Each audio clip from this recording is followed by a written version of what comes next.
말씀은 베드로후서 1장 3절에서 9절까지 말씀입니다. 신약성경 384페이지 베드로후서 1장 3절에서 9절까지의 말씀,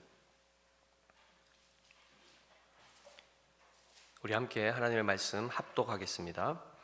그의 신기한 능력으로 생명과 경건에 속한 모든 것을 우리에게 주셨으니 이는 자기의 영광과 덕으로서 우리를 부르신 이를 알므로 말미암음이라. 이로써 그 보배롭고 지극히 큰 약속을 우리에게 주사 이 약속으로 말미암아 너희가 정욕 때문에 세상에서 썩어질 것을 피하여 신성한 성품에 참여하는 자가 되게 하려 하셨느니라. 그러므로 너희가 더욱 힘써 너희 믿음의 덕을, 덕의 지식을, 지식의 절제를, 절제의 인내를, 인내의 경건을, 경건의 형제 우애를, 형제 우애의 사랑을 더하라. 이런 것이 너희에게 있어 흡족한즉 너희로 우리 주 예수 그리스도를 알기에 게으르지 않고 열매 없는 자가 되지 않게 하려니와, 이런 것이 없는 자는 맹인이라 멀리 보지 못하고 그의 옛 죄가 깨끗하게 된 것을 잊었느니라. 아멘. 우리는 지난 시간에 빌립보서 3장 3절에서 9절 말씀을 통해서 사도 바울이 알려주는 그 성도의 정체성을 우리가 함께 살펴보았습니다. 즉, 성도는 하나님의 성령으로 봉사하며 그리스도 예수로 자랑하고 육체를 신뢰하지 아니하는 자들로서 예수 그리스도를 아는 지식을 가장 고상한 것으로 여기고 그를 위하여 모든 것을 잃어버리고 배설물로 여기는 자들이라 라고 우리는 배웠습니다. 오늘은 이 사도 베드로의 권면을 통해서 성도의 정체성의 또 다른 한 면을 우리가 깊이 살펴보고자 합니다. 특별히 베드로 후서는 베드로후서 3장 1절의 말씀에 따르면, 사랑하는 자들아, 내가 이제 이 둘째 편지를 너희에게 쓰노니 이 두 편지로 너희의 진실한 마음을 일깨워 생각나게 하여 라고 되어 있습니다. 이 둘째 편지가 베드로 후서입니다. 그러면 첫째 편지는 무엇일까요? 베드로 전서이죠. 맞추셔도 상품은 없습니다. 베드로 전서에 이어서 이제 베드로 후서를 쓰게 되는데요, 수신자는 베드로 전서를 받았던 바로 그 교회들이 됩니다. 즉, 본도, 갈라디아, 갑바도기아, 아시아, 비두니아에 흩어진 나그네들, 그들이 지금 이 둘째 서신을 이제 받게 되는 것이죠. 근데 사도 베드로는 오늘 본문 1장 1절에서 그 성도들에 대해서 이렇게 설명을 합니다. 우리 하나님과 구주 예수 그리스도의 의를 힘입어 동일하게 보배로운 믿음을 우리와 함께 받은 자들이라고 말씀하고 있습니다. 다시 말씀드립니다. 우리 하나님과 구주 예수 그리스도의 의를 힘입어 동일하게 보배로운 믿음을 우리와 함께 받은 자들, 그들에게 지금 이 서신을 보낸다라고 말씀을 하고 있죠. 생각해 보십시오. 사도 베드로는 예수님을 직접 목격한 사람입니다. 그리고 3년 동안 예수님을 따랐던 사람이요, 더 나아가 지금 그의 직임은 사도입니다. 그가 가진 믿음과 지금 이 서신을 받은 그 성도들의 믿음이 차이가 있겠습니까? 없겠습니까? 차이가 있어 보이죠. 당연히 수준 차이가 날 것이라 생각하겠으나 베드로는 뭐라고 고백했죠? 동일하게 보배로운 믿음을 우리와 함께 받은 자들이라고 이렇게 말씀합니다. 우리 눈에는 분명히 믿음의 차이, 수준의 차이가 있어 보이고 그는 사도가 아닌가, 그리고 사도로부터 지금 권면을 받고 있는 이 성도, 이 교회들, 흩어진 교회들, 나그네와 같은 그들이 어떻게 동일한 믿음이라고 얘기할 수 있을까를 한번 짚고 넘어가야 됩니다. 베드로가 얘기했던 이 동일하고 보배로운 믿음이라는 것은 믿음 자체가 우리 스스로가 만들어내고 생산해낸 나의 확신, 그러한 차원에서의 믿음을 이야기하는 것이 아니죠. 우리는 분명히 성경에서 내가 예수 그리스도를 믿는 그 믿음조차도 어디서부터 기인했다고 우리는 배웠습니까? 하나님의 은혜로 말미암는 선물이라고 우리는 배웠습니다. 따라서 여기서 얘기하는 이 동일하고 보배로운 믿음, 곧 그리스도 예수, 즉 우리의 믿음의 대상이 동일한 것, 그리고 그 믿음의 대상이 보배로우신 것을 우리는 먼저 생각해 본다 그러면, 사도 베드로가 믿은 예수 그리스도와 이 편지를 받는 흩어진 나그네와 같은 교회들이 믿는 예수 그리스도 동일합니까? 차이가 납니까? 동일하시죠. 더 나아가서 우리가 지금 믿는 그 주님은 사도 베드로, 사도 바울, 그리고 믿음의 선진들, 그리고 초대교회, 그리고 우리가 믿는 그 믿음 또한 동일하고 보배로운 믿음인 줄 믿습니다. 이 말씀을 그런 차원에서 사도 베드로는 자기보다 믿음이 적은 사람들을 상대적으로 차등해서, 한마디로 낮게 보면서 그들에게 이 말씀을 전하는 것이 아닙니다. 동일하시고 한 분이신, 그리고 보배로우신 바로 그 주님을 믿는 그 동일한 믿음 안에서 같은 한 형제 자매된 그 성도들에게 그들의 영적 유익을 위하여 그가 사랑의 권면을 하고 있다는 것을 우리는 그 관점을 놓쳐서는 안 됩니다. 따라서 그 말씀이 지금 우리에게도 동일하게 지금 주어지고 있습니다.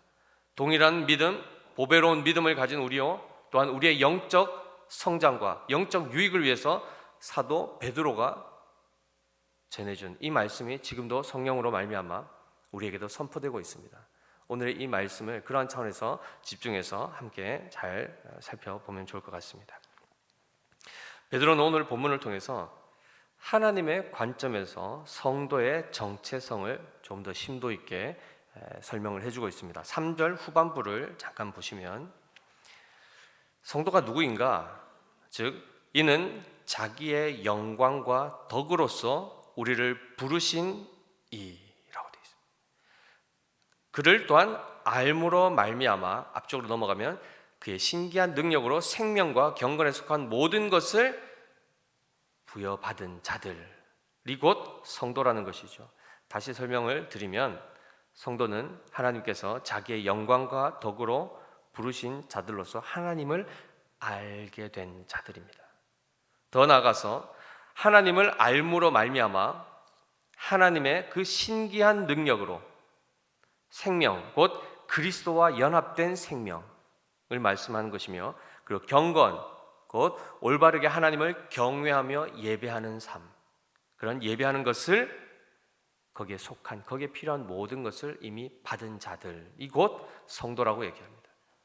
그저 예수 믿어 천국 간다, 단순하게 얘기하면 그렇게 볼 수 있겠으나 그러한 점보다 굉장히 더 풍성한, 폭넓은 그런 차원에서의 성도의 이해를 말씀을 해주고 있는 것입니다. 쉽게 얘기하면 하나님께서는 하나님의 영광과 덕으로서 우리를 부르시고 하나님을 알게 하시고 생명과 경건에 필요한 모든 것들을 풍성하게 채워주시는 그러한 대상으로서 우리가 존재한다는 것을 말하는 것이죠. 그런데 이뿐만 아니라 하나님께서는 자신의 영광과 덕으로 성도들에게 보배롭고 지극히 큰 약속들을 주셨다라고 말씀하고 있습니다. 4절입니다. 이로써 그 보배롭고 지극히 큰 약속을 우리에게 주사라고 되어 있습니다. 우리에게 필요한 모든 것을 주신 가운데 특별히 또한 보배롭고 지극히 큰, 이건 최상급을 얘기합니다. 보배롭고 지극히 큰 무엇을 주셨다고요? 약속을 주셨답니다. 하나님은 성경을 통해서 구약은 옛 약속이요, 신약은 새 약속이겠죠. 구약은 옛 언약이요, 신약은 새 언약인데 하나님께서는 무수히 많은 약속들을 행하셨습니다. 그 가운데 특별히 보배롭고 지극히 큰 약속은 무엇을 말씀하는 것일까요? 이미 하나님께서 약속하신 것들 중에 이루어진 것이 있습니까? 없습니까? 이루어진 것이 있습니다. 그러나 약속하신 것 중에 아직 이루어지지 않은 것도 한 있습니다. 그것이 무엇일까요? 주님의 다시 오심입니다. 그렇죠? 그리고 하나님 나라가 완성되고 극치에 이르게 되는 그 하나님 나라의 성취가 예비되어 있는 것입니다. 즉 반드시 성취될 그리스도의 재림과 새 하늘과 새 땅의 도래에 대한 약속이 남겨져 있죠. 그것이 가장 지극히 보배롭고 큰 것이라고 말씀하고 있습니다. 왜냐하면 최종적으로 이루어질 것이기 때문입니다. 그것이 우리에겐 지금 남겨져 있는데요, 그 약속을 주신 목적이 있답니다. 4절 후반부입니다. 이 약속으로 말미암아 너희가 정욕 때문에 세상에서 썩어질 것을 피하여 신성한 성품에 참여하는 자가 되게 하려 하셨느니라 라고 되어 있습니다. 사랑성도 여러분, 한번 생각해 보십시오. 주님의 다시 오심, 두려운 일입니까? 기쁜 일입니까? 다시 여쭙겠습니다. 대답 안 하시는 분들은 대답을 한번 해보시기 바랍니다. 주님께서 다시 오시겠다, 그리스도의 재림, 그리고 새 하늘과 새 땅이 도래한다는 이 소식이 우리에게는 기쁜 소식입니까? 불행한 소식입니까? 기쁜 소식이죠. 맞습니다. 그런데 주님의 다시 오심에는 두 가지 속성이, 즉 두 가지 목적이 동시에 있습니다. 무엇일까요? 성도를 구원하시는 그 목적으로 오시고, 하나는 세상을 심판하러 오십니다. 따라서 주님의 다시 오신다는 이 소식은 우리에게는 기쁜 소식이요 복된 소식이나 불신자들에게는 가장 공포스러운 소식인 것입니다.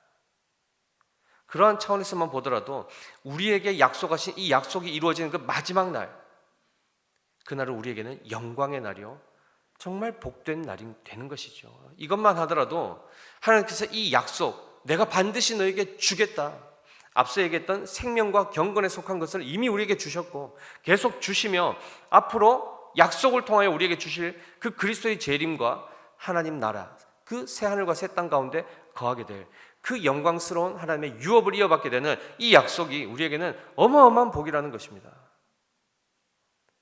오늘 담임 목사님과 우리 부교육자들 함께 영경지구로 한번 이렇게 또 탐방을 하고 왔습니다.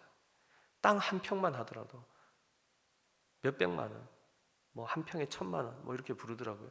땅만 있는데도 몇십억, 건물도 없는 그 빈 땅도 그런데 하나님 나라에 쇠하지도 아니하고 영광스럽고 찬란한 그 나라의 땅을 무엇으로 살 수 있겠습니까?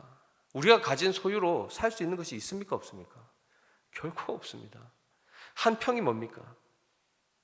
손바닥만한 땅 또한 우리가 가진 것으로는 살 수 없는 땅인데 하나님께서 은혜로 어마어마한 그 지경을 우리에게 주시겠다 약속하셨다는 것이죠.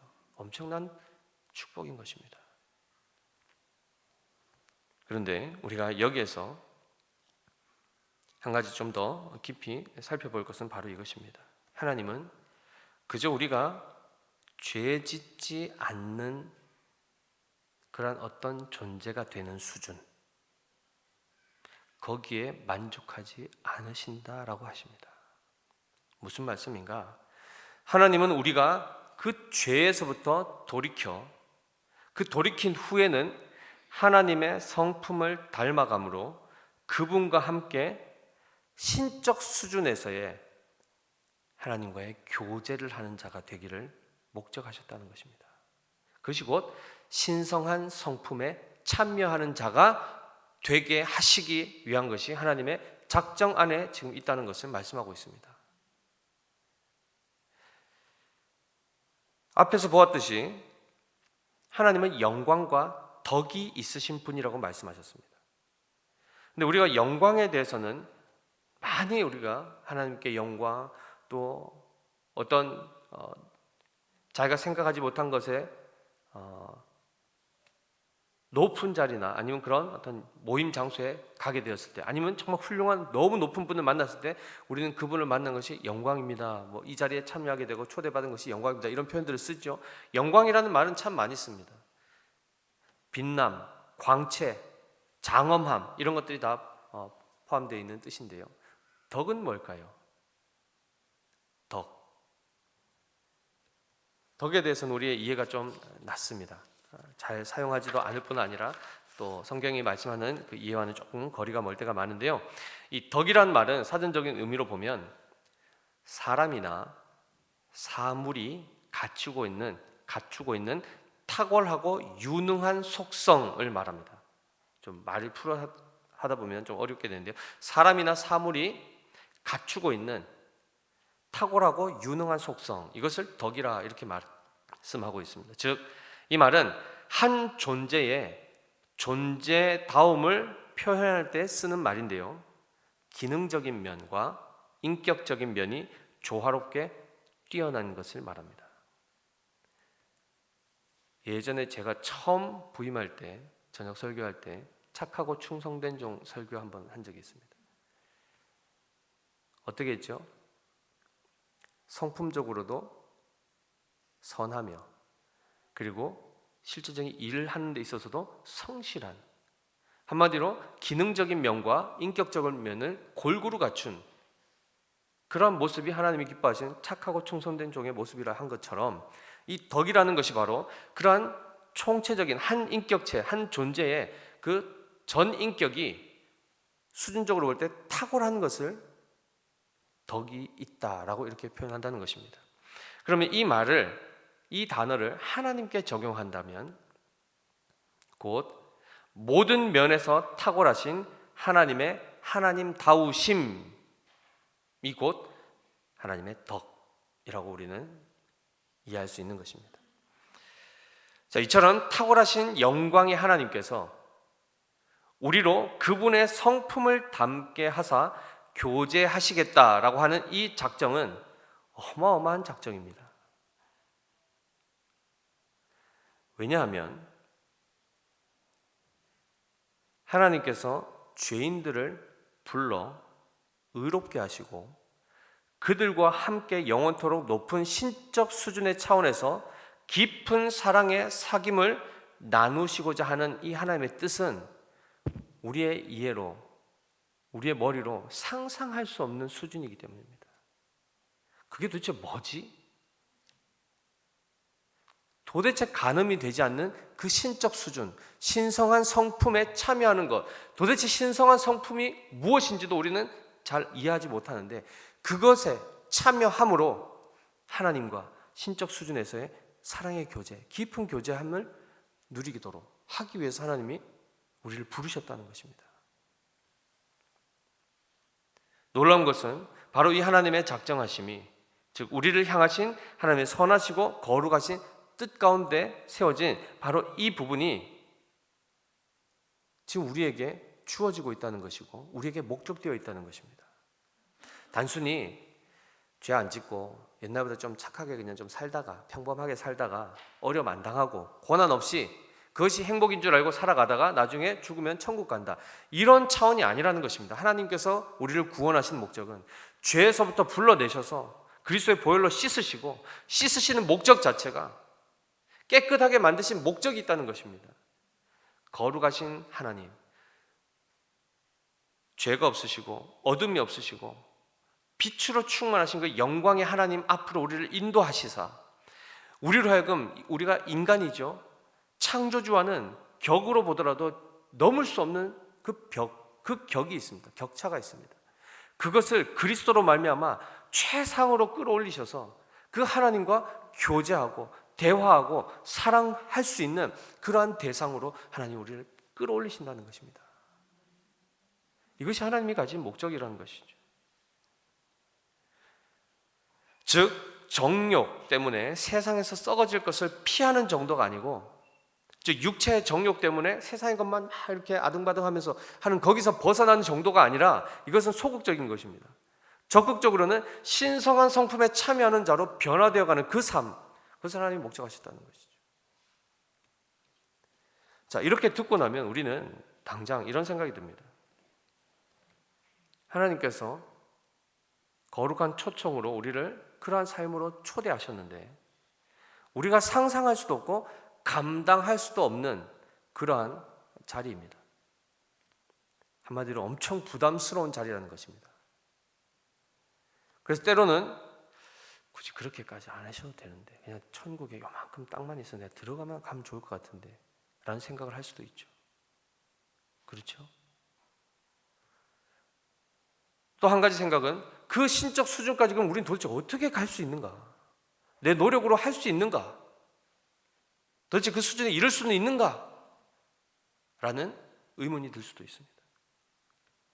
하나님의 생각과 우리의 뜻, 너무 격차가 멀기 때문에 우리는 이해할 수도 없는 일입니다. 그런데 놀라운 것은 뭐죠? 우리가 이해하든 우리가 이해하지 못하든 우리가 거부하든 거부하지 않든 이미 하나님의 그 작정이 시작됐다는 겁니다. 이미 하나님 우리를 부르셨지 않습니까? 완성시키실 것 아닙니까? 그 과정 가운데 우리는 지금 인도함을 받고 있다는 것입니다. 무엇을 향하여서요? 신성한 성품에 참여하는 그 수준에 이르도록 우리가 지금 계속해서 그리스도 안에서 빚어져 가고 있다는 것입니다. 로마서 8장 30절에 이렇게 되어 있죠. 또 미리 정하신 그들을 또한 부르시고 부르신 그들을 또한 의롭다 하시고 의롭다 하신 그들을 또한 영화롭게 하셨느니라. 로마서 8장 18절에 이렇게 되어 있습니다. 생각하건대 현재의 고난은 장차 우리에게 나타날 영광과 비교할 수 없도다. 우리 뒤에는 뭐가 남아있죠? 영광이 나타나 있습니다. 영화로움이 나타나 있습니다. 예비되어 있습니다. 그것은 어느 날 갑자기 자다가 일어났더니 턱 주어지는 것이 아닙니다. 지금 이미 그 영광을 향하여서 성화의 걸음들을 지금 매일 걸어가고 있는 것입니다. 경건과 생명에 속한 모든 것을 누려가며 그 안에서 지금 하나님과 교제하며 그 주님 안에 우리가 지금 인도함을 받아 지어져가고 자라가고 있다는 사실을 놓치시면 안 됩니다. 그런데 하나님께서는 우리가 하나님의 영광에 이르도록 알아서 와라, 알아서 와라, 나 여기 있다, 이렇게 하지 않으십니다. 무슨 말씀이냐면 그 수준에 우리 스스로 갈 수 있는 사람도 없고 이룰 수 있는 사람도 없는 것이죠. 그래서 누구를 통해서 가게 하십니까? 예수 그리스도 안에 우리를 묶으심으로 가게 하십니다. 한마디로 하나님은 우리가 하나님의 영광에 이룰 수 있도록 구체적인 환경을 날마다 만드시고 힘을 공급하시며 실제로 하나님이 우리의 손을 붙잡고 인도해 가신다는 것입니다. 이것이 은혜입니다. 그리하여 하루하루 믿음의 분량을 채워가시고 우리의 수준을 변화시켜 가시고 높여 가신다는 것이죠. 따라서 우리 스스로 알아서 오라, 하나님은 그냥 이렇게 심판자처럼 이렇게 딱 팔짱 끼시고 잘하나 못하나 보고 못하면 탈락, 잘하면 오케이 더 오고 이렇게 하지 않으신다는 것이죠. 직접 우리의 삶 가운데 개입하셔서 우리가 그렇게 되도록 변화시키시고 환경을 만드시고 넘어질 것 같으면 붙드시고 멈춰 있을 것 같으면 땡기시며 미시며 하나님이 그 길로 가게 하신다는 것입니다. 그런데 오늘 우리가 본문에서 조금 더 집중적으로 살펴보고자 하는 것은 바로 5절부터 7절의 말씀입니다. 제가 잠깐 읽겠습니다. 그러므로 너희가 더욱 힘써 너희 믿음의 덕의 지식을, 지식의 절제를, 절제의 인내를, 인내의 경건을, 경건의 형제 우애를, 형제 우애의 사랑을 더하라 라고 이렇게 말씀합니다. 제일 처음에 뭐가 나왔습니까? 첫 시작 믿음. 제일 마지막에 뭐가 나왔습니까? 사랑이 나왔습니다. 하나님을 믿는 것과 하나님을 사랑하는 것은 동시에 일어날 수는 없는 건가요? 동시에 일어날 수 있죠. 내가 하나님을 사랑하고 하나님을 믿고 하는 건 동시에 일어날 수 있습니다. 그런데 오늘 본문을 보시면 믿음의 덕을 더하라 이렇게 되어 있습니다. 그러니까 믿음과 덕 사이에 굉장히 긴밀한 연결성이 있죠. 덕의 지식을 더하라, 지식의 절제를 더하라, 절제의 인내를 더하라, 이렇게 해서 계속해서 연관성이 있게 지금 설명을 하고 있는데요. 믿음과 사랑 사이에 6가지의 속성들이 나타나 있습니다.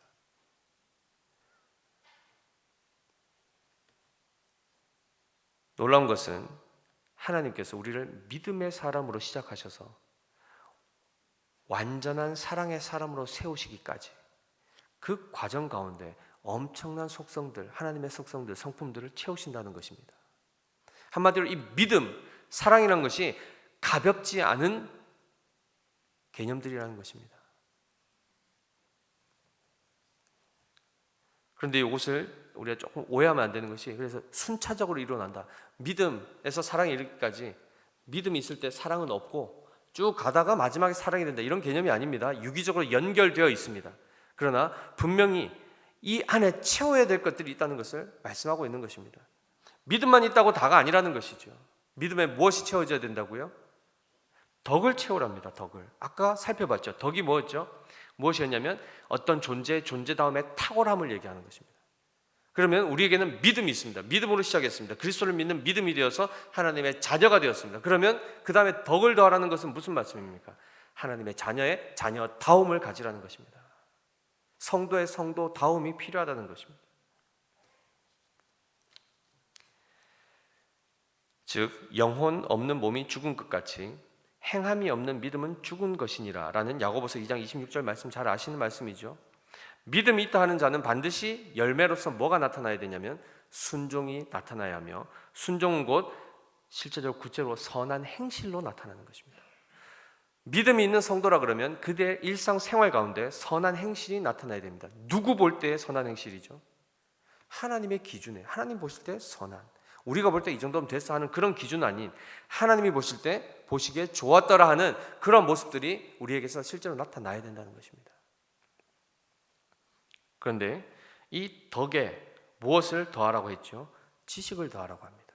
한마디로 믿음으로 인한 그 순종의 열매가 나타날 수 있는데, 참된 지식, 하나님에 대한 지식 없이 그저 자기의 확신에 따른 어떤 행동을 하는 것, 그것은 올바른 믿음이 아니라는 것입니다. 올바른 성도다움이 아니라는 것입니다. 하나님을 끊임없이 바르게 알아가는 그 안에서의 바른 믿음이 세워지는 것을 말씀하고 있는 것이죠. 따라서 지식 없는 믿음은 곧 맹신이 되는 것입니다. 그런데 잘 보십시오. 지식의 유익도 있지만 지식의 위험성이 있습니다. 특히 한국 사람들, 똑똑한 사람 나타나면 다 어떻게 됩니까? 같이 막 이렇게 이야기하고 재밌게 뭐 이렇게 교제하다가 갑자기 똑똑한 사람 탁 나타나면 어떻게 됩니까? 그 똑똑한 사람으로 인해서 많은 사람들이 유익을 얻고 도움을 받아야 되는데, 똑똑한 사람 한 사람 때문에 다 바보가 되는 게 우리나라의 실정입니다. 자기 잘난 체 하느라. 즉 지식이 뭘 만들어내냐면 교만을 만들어내는 위험성이 있습니다. 따라서 지식에 무엇을 더해야 될까요? 절제를 더해야 되는 것입니다. 안다고 다가 아니라 내가 아는 것을 가지고 상대방을 유익해 할 수 있는, 그래서 어떤 차원에서는 상대방이 것을 이해하지 못할 때는 어휴 저런 무식한, 이런 표현하는 것이 아니라 기다려줄 줄 알고 그가 그것을 이해할 때까지 잘 설명해 줄 수 있고 감정을 절제할 수 있는 이런 것들이 거기 더해져야 된다는 것입니다. 그런데 잘 보십시오. 절제도 한두 번 하다 보면 그것이 지속적으로 하기가 쉽습니까? 어렵습니까? 어렵죠. 한두 번은 참겠는데, 한두 번은 기다려주겠는데 저 무식을 어떻게 해? 내가 더 참으리요 하면서 절제하지 못할 때가 있습니다. 그래서 그 절제에 무엇을 더하라고 하나요? 인내를 더하라고 하는 것입니다. 단발성인, 한 번씩 한 번씩 어쩌다 하는 그런 절제가 아니라 계속해서 유지하며 지속할 수 있는 절제가 되도록 하기 위해서 인내를 더하라는 것입니다. 그런데 놀라운 것은 인내를 해보시면 인내도 마찬가지입니다. 스스로 잘 안 됩니다. 내 힘으로 의지로 안 됩니다.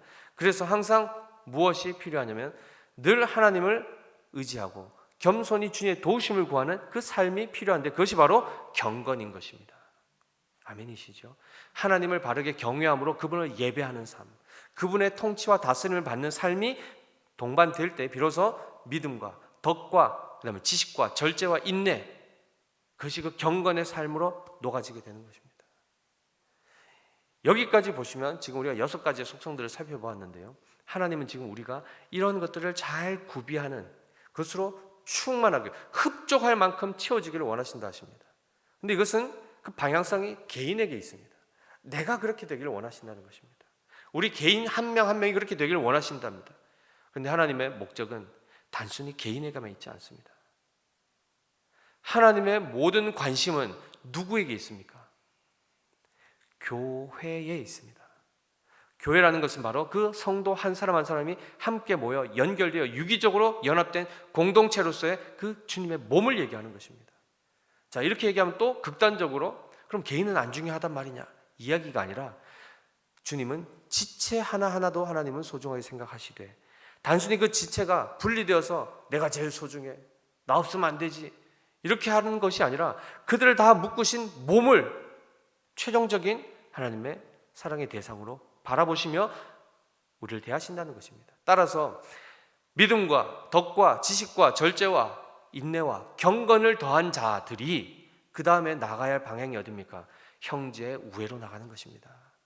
그 신앙의 수준과 그 열매들과 그 성품들을 가지고 함께 서로 지체된 자들끼리 긴밀하게 사랑하고 서로 돌보는 이 삶으로 나가라는 것입니다. 그래서 형제 우애는 필라델피안이라는 단어입니다. 필리아하고 아델포스, 즉 사랑하라 형제, 그 형제 간의 우애를 얘기하죠. 서로 그렇게 긴밀한 사랑으로 나가라는 것입니다. 여기서 근데 끝나면 됩니까? 교회의 사명은 어디까지 갑니까? 믿지 아니하는 자들, 온 열방을 향하고 세상을 향해 있습니다. 그래서 마지막에 더하라는 것이 뭡니까? 사랑을 더하라. 이 사랑이 뭐죠? 아가페입니다. 아가페. 잘해주면 잘해주고 하는 차원에서의 그런 인과응보식의 사랑이 아닌 조건도 없이 나의 모든 것 마땅히 줄 자에게 주는 것이 아니라 주지 않아야 당연한 자에게 베푸는 은혜, 그 수준까지 가라는 것입니다. 이 속성이 도대체 누구로부터 왔는가? 바로 영광과 덕이 충만하신 하나님의 하나님 되신 그 속성과 모든 면에 있어서 탁월하신 바로 그분의 속성 안에서 우리로 하여금 그분을 닮는 자가 되어 우리 안에 그것들을 채우시겠다 하신 그 하나님의 뜻이 바로 오늘의 이 8가지 속성 가운데 녹아져 있습니다. 우리는 믿음의 사람입니다. 아멘이십니까? 우리는 사랑의 사람이 되도록 부름을 받고 지음을 받고 있는 존재들입니다. 그런데 요한복음 10장 10절 말씀과 같이 주님은 양으로 생명을 얻고 그 다음에 어떻게 말씀하셨습니까? 더 풍성히 얻게 하기 위하여 오셨다 하셨습니다. 내 안에 믿음도 있고 덕도 있고 다 있어 보입니다. 그런데 중요한 것은 있다라는 것 자체로만 머물러서는 안 되고 그 부분들이 자라야 된다는 것입니다. 믿음이 더 부요해져야 되고 인내의 깊이가 더 풍성해져야 되며 사랑이 에베소의 표현에 하면 어떻게 됩니까? 사랑의 길이와 깊이와 넓이와 높이를 헤아릴 만큼 그 어마어마한 방대한 양들을 채워가는 일들이 우리에게는 필요하다는 것이죠. 따라서 8절 말씀 보십시오. 이런 것이 너희에게 있어 흡족한즉 너희로 우리 주 예수 그리스도를 알기에 게으르지 않고 열매 없는 자가 되지 않게 하려니와 하나님의 목적을 깨닫고 그 방향대로 우리가 끊임없이 힘써 믿음의 덕을, 덕의 지식을, 지식의 절제를, 절제의 인내를, 인내의 경건을, 경건의 형제 우애를, 형제 우애의 사랑을 더해가는 이 삶을 우리 또한 목적하고 그 길로 인도하시는 그 손길에 따라 게으르지 아니하고 끊임없이 하나님의 은혜를 구하며 걸어갈 때에 우리 존재가 변화될 뿐만 아니라 우리의 교회가 건강하고 아름답게 세워지게 되는 것입니다. 그런데 이 열매가 없는 자들, 9절이죠. 이런 것이 없는 자는 뭐라고 되어 있습니까? 맹인이라. 멀리 보지 못하고 그의 옛 죄가 깨끗하게 된 것을 잊었느니라. 무슨 말씀입니까? 하나님의 계획하심과 손길과 목적을 전혀 인지하지 못하는 상태에 있는 자들에게는 이러한 열매가 주어지지 않는다는 것입니다. 사랑하는 성도 여러분, 하나님의 뜻은 분명합니다. 우리에게 보배롭고 지극히 큰 그 동일한 믿음을 주시고 그 약속들을 주셨습니다. 하나님 나라에 들어가서 그 주님과 신적 수준으로 교제할 수 있는 존재가 되도록 하나님 목적하시고 지금도 우리를 그리스도 안에서 성령의 그 신기한 능력으로 지금 우리를 빚어가고 계신다고 말씀하심에도 불구하고 우리가 눈이 가려져서 우리 스스로가 그것에 대해 전혀 깨닫지 못한 채 헛된 것들을 끊임없이 구하며 시간들을 허비한다 그러면 그것이 얼마나 우리에게 손해가 되겠습니까? 그런데 성도의 복은 무엇이냐면 하나님의 은혜가 있다는 것인데요. 그 은혜는 널브러져 있는 우리, 맹인된 우리, 하나님의 은혜를 기억하지 못하는 우리에게 하나님이 어떻게 하시죠? 끝까지 사랑하십니다. 포기하지 않으신다는 겁니다. 넘어지면 하나님이 어떻게 하실까요? 넘어지면 이렇게 세우시죠. 멈추면 어떻게 하실까요? 잡아 당기시거나 뒤에서 밀어서라도 가게 하시는 분이 바로 우리 하나님이십니다. 우리가 원하든 원치 않든 하나님은 지금도 그 일들을 행하십니다. 따라서 하루하루가 고달픈 겁니다. 빚어져야 되기 때문에 참아야 될 일들이 생기죠. 절제해야 될 일들이 발생합니다. 우리는 대부분 어떻게 반응합니까? 기도할 때 하나님 좀 답답하지 않게 해달라고, 나를 답답하게 하는 저 대상들을 좀 제거해 달라고. 이런 식으로 우리는 기도를 하죠. 그러나 하나님은 그 기도에 응답하지 않으십니다. 왜요? 하나님의 목적은 우리를 만드시는 것이기 때문에 그 환경 가운데 환경을 여시고 우리를 집어 넣으시고 거기서 단련하십니다.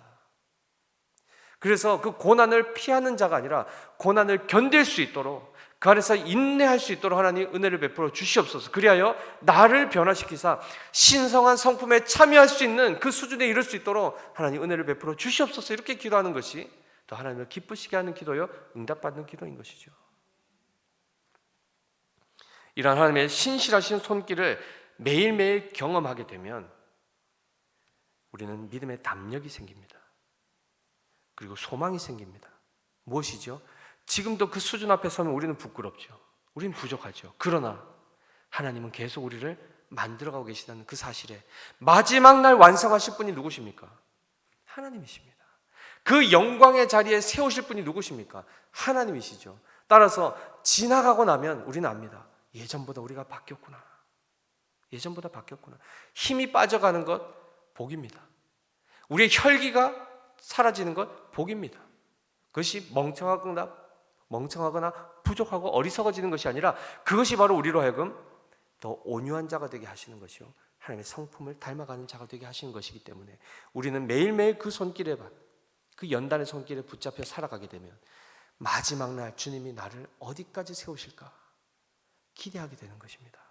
그래야 매일매일 그 길에서 벗어나기 힘쓴 것이 아니라 그 길에서 이탈하지 않고 좌로나 우로나 치우치지 않냐고 그 주님 손 붙잡고 성령의 도우심 안에서 신기한 능력으로 모든 힘을 공급받아 그 자리로 나아가게 되는 복된 삶을 우리가 살아가게 되는 것이죠.